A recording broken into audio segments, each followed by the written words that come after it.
Hello students, welcome to Aakash steno classes. मैं आज आपके लिए दैनिक जागरण संपादकीय से हिंदी स्टेनो डिक्टेशन बोलने जा रहा हूं। अगर आप चैनल में नए हैं तो चैनल को सब्सक्राइब और बेल आइकन जरूर प्रेस कर लें ताकि हर नया वीडियो आने का नोटिफिकेशन आपको प्राप्त हो सके। तो आइए डिक्टेशन स्टार्ट करते हैं, जिसका आज का शीर्षक है जिंदगी से खिलवाड़। डिक्टेशन स्टार्ट होगी 5 सेकेंड बाद।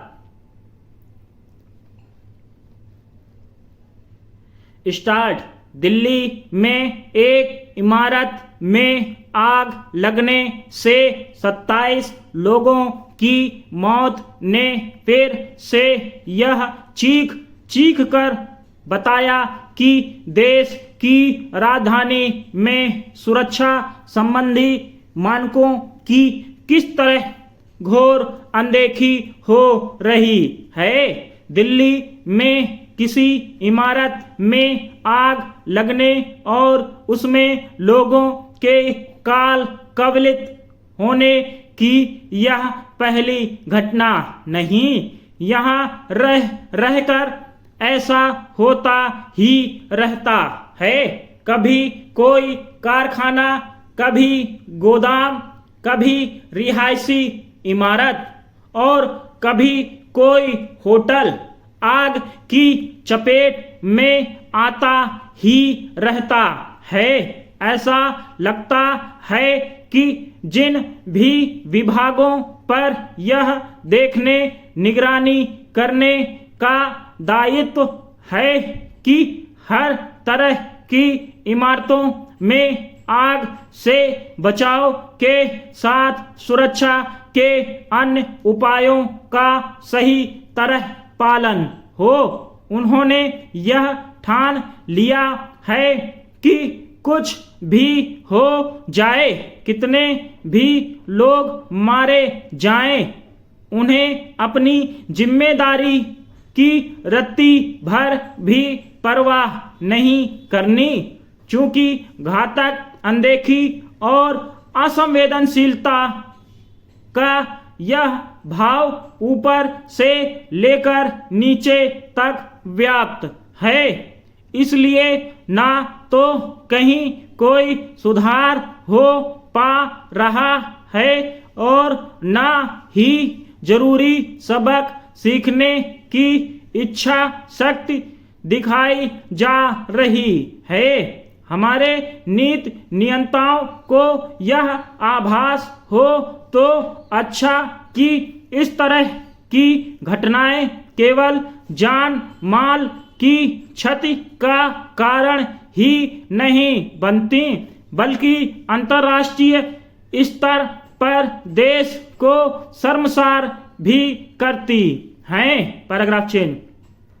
आखिर ऐसे किसी देश की प्रतिष्ठा की रक्षा कैसे हो सकती है जिसकी राजधानी में कभी आग लगने और कभी जर्जर इमारतों के गिरने से लोग मरते ही रहते हों।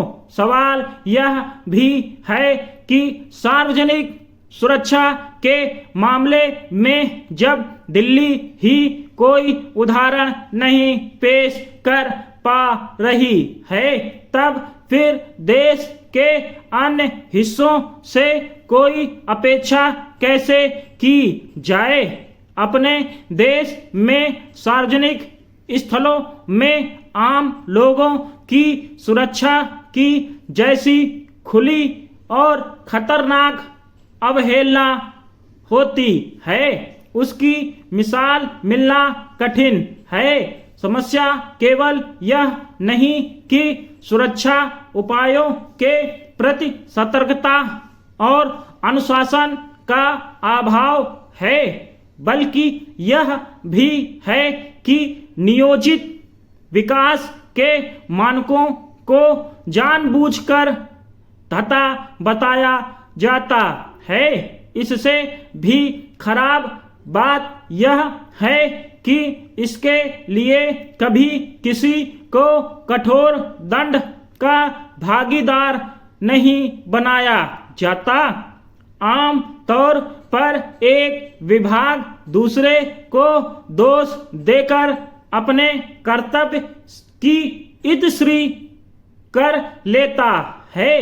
इसी रवैये के कारण ही सार्वजनिक सुरक्षा के मामले में भारत अनेक विकासशील देशों से भी मीलों पीछे है।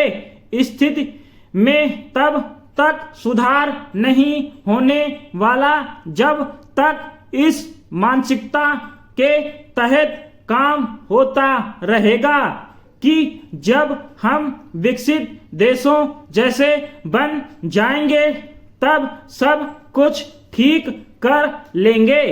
यह एक निठल्ला चिंतन है, क्योंकि यदि भारत को विकसित देशों की श्रेणी में खड़ा करना है तो सुरक्षा उपायों को शीर्ष प्राथमिकता देनी होगी और हर क्षेत्र में नियम कानूनों का पालन सख्ती के साथ करना होगा। स्टॉप।